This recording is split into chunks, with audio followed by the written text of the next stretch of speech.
지방행정체제 개편 특별법을 이번 임시국회에서 본회의 통과를 추진을 하고 있는 모양입니다. 결론부터 얘기하면 이 지방행정체제 개편 특별법, 한나라당이 지금 주도하고 있는 이 특별법은 지방분권 강화라든지 지방자치 확대에 전면으로 역행하는 악법입니다. 비록 우리 민주당이 수정안을 통해서 특별법이 가지고 있는 독소조항을 모두 제거한다고 하더라도 이 특별법 자체가 무조건적으로 행정체제 개편을, 전국적인 행정체제 개편을 당연시하고 있기 때문에 이 법안 자체에 대해서 반대 입장을 분명히 합니다. 이 행정안전부가 주도하고 있는, 정부 여당이 주도하고 있는 이 자치단체의 자율통합은 이 개별 자치단체의 실정을 전혀 고려하지 않고 작년 광복절 경축사에서 이명박 대통령이 한 말 한마디를 가지고 정치적 의도를 가지고 정부가 일방적으로 기한을 정해서 밀어붙이기식으로 지금 추진을 하고 있는 것입니다. 여러분 잘 아시다시피 6.2 지방선거 이전에 시범적으로 이 졸속 통합을 전국에서 몇 군데 추진을 했었습니다.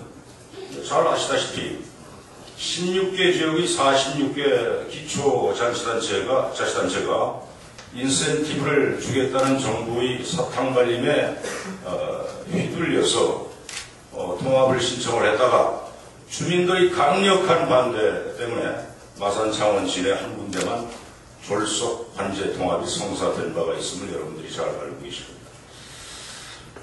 몇 가지 문제를 지적합니다. 이 지방행정체제 개편에 관한 특별법이 가지고 있는 몇 가지 문제. 첫째, 이 법안은 국가가 주도해서 2014년까지 강제적으로 시군 행정체제 개편을 통한 통합을 추진을 하겠다 하는 내용으로 되어 있습니다.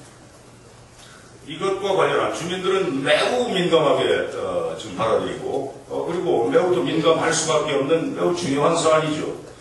이것과 관련한 주민의 의견 청취, 관련 부처의 의견을 광범위하게 검토해야 되는데 이런 민주적인 절차가 전혀 생략되어 있다. 그다음에 둘째, 특별법에 보면 특별시 광역시 기초의회를 설치하지 않겠다. 또 주민투표를 실시하지 않아도 된다. 또 통합되면 그런 통합 시에 대해서 각종 지원 특례를 두고 있습니다. 이거는 평등권 침해입니다. 그래서 위헌 소지가 다분히 있다. 그 다음에 세 번째로 개편 추진위원회를 구성을 하겠다고 하는데 민주적 대표성이 없습니다. 그 다음에 경계 제한이 없는 통합에 따른 공동체 파괴 현상이 우려됩니다. 그 다음에 행정 효율성의 저하 등 여러 가지 문제를 안고 있습니다.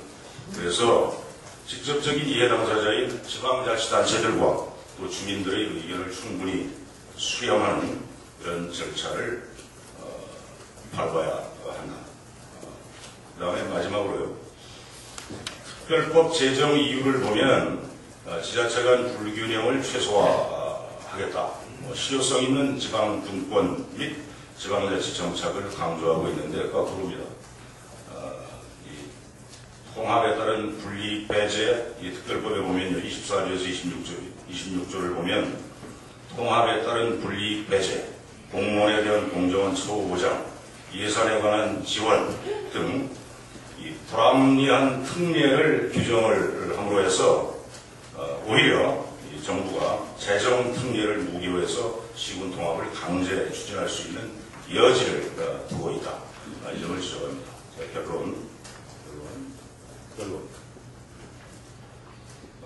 결론은요.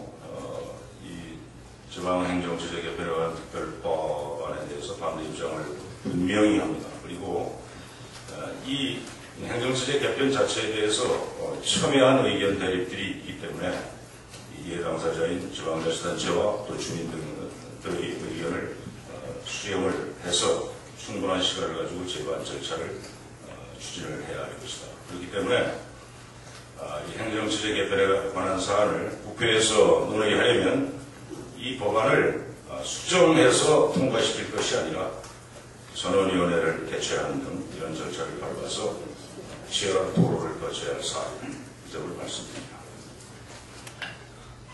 G20 정상들이 토론토에서 2013년까지 자국의 재정 적자를 절반 규모로 줄이고 2016년까지 GDP 대비 정부 채무 비율을 안정시키기 위한 재정 계획을 채택하기로 합의를 했습니다.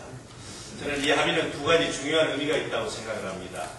하나는 세계가 하나의 시장으로 통합된 글로벌 경제하에서 각국의 재정 위기는 세계 경제 위기로 바로 발전할 수 있다 하는 점이고, 두 번째 의미는 국가 부채나 재정 적자와 같은 이 재정 건전성의 악화는 한번 심화되면 국회적인 규율이 필요할 정도로 걷잡을 수 없기 때문에 사후적 처방보다는 예방이 매우 필요하다, 이런 두 가지 의미가 있다고 생각을 합니다. 특히 우리는 대의존도가 매우 높기 때문에 새 충격을 흡수해서 안정적 성장을 지속하기 위해서는 재정 건전성의 확보가 매우 중요합니다.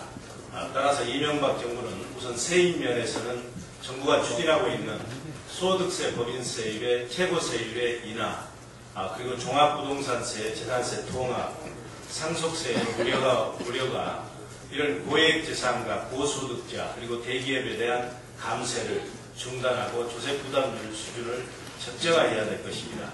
그리고 세출 면에서는 4대 감사한다고 하는 불효불급한 토목사 재정사업을 전면 재검토하기를 당부합니다. 이번 여름 동안은 저희 민주당 교과의 위원들이 비리사업 복귀 저지를 하기 위한 부당한 노력을 해야 될 것 같습니다. 그래서 김영현 의원님이 제안하신 관련 위원회를 당에서 좀 신속하게 결정을 해주시면 고맙겠습니다. 두 번째는 이번 지방선거를 통해서 공통적인 저희들의 공약이 무상급식이었습니다. 근데